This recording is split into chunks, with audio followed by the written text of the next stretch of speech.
But the greatest blessing of all is Allah's pleasure. Allah subhanahu wa ta'ala being pleased with you. You know, Imam al-Shafi'i rahimahullah ta'ala, he said, I want a show of heads here. How many of you were born Muslim? How many of you?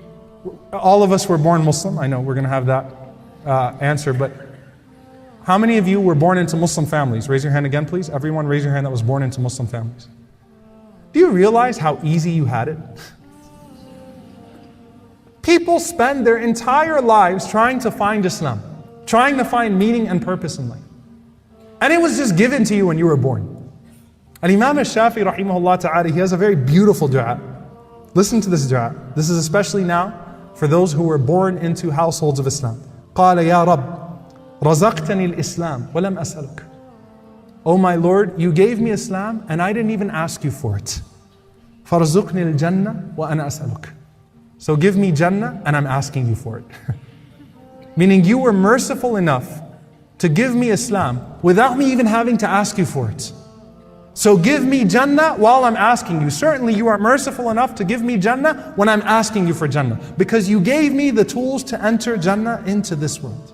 So Yusuf alayhi salam says, فَاطِرَ السَّمَاوَاتِ وَالْأَرْضِ, the originator of the heavens and the earth. Ibn Abbas radiallahu ta'ala anhu, he says that I didn't understand this word until I saw two Arabs arguing. I saw two Arab men that were very eloquent arguing, because sometimes you look at the original Arabic language, they were arguing about who built the well. So one of them says, أَنَا فَطَرْتُ, the other one says, أَنَا حَفَرْتُ. I was the one that originated it, the other one says, I was the one that dug it.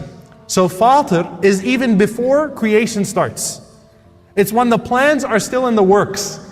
Yusuf alayhi salam recognizes Allah subhanahu wa ta'ala doesn't just create in wisdom, but even the planning before the creation is in divine wisdom. And he's acknowledging that trust in Allah subhanahu wa ta'ala. That this entire time, as these plans were made up for my roller coaster of a life, you knew what you were doing. فَاطِرَ السَّمَاوَاتِ وَالْأَرْضِ. You knew what you were doing with the creation of the heavens and the earth, and that is far greater than my creation. أَنْتَ وَلِيِّي فِي الدُّنْيَا وَالْآخِرَةِ. I love this.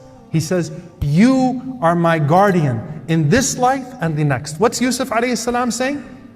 Look, everyone else at one point in my life was taken away from me. My family was taken away from me. My friends were taken away from me. Everything was taken away from me. But you were always there. You were always there. The Prophet ﷺ, he had to live this the most difficult fashion. He was born and his dad was already dead. Then his mom died when he was 6. Then his grandfather who was taking care of him died when he was 8. Then his uncle died. Then the Prophet ﷺ gets married and his first 2 children die. And then the Prophet ﷺ's uncle who's taking care of him, he dies as well. And then the Prophet ﷺ's wife, who was the last person he had, dies 3 days after that. And then the Prophet ﷺ's other children from that woman, they die as well. Everyone's taken away from him.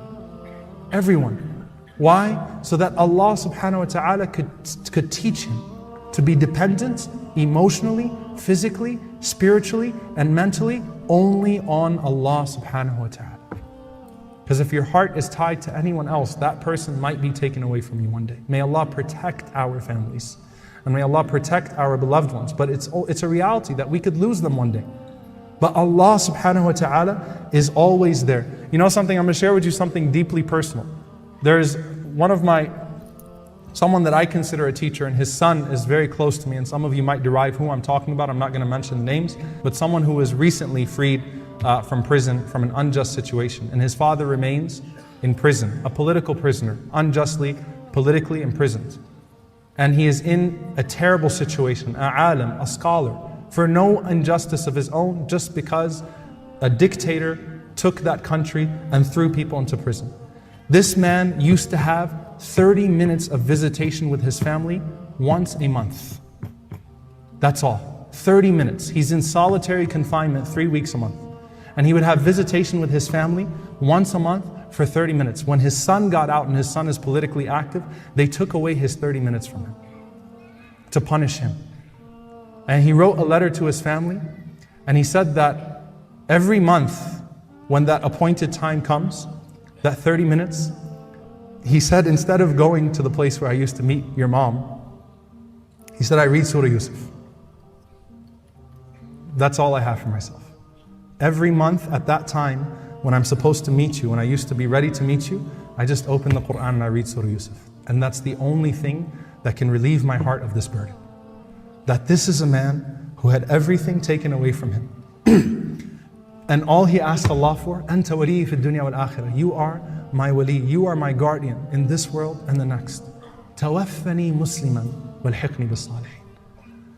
Let me die as a Muslim.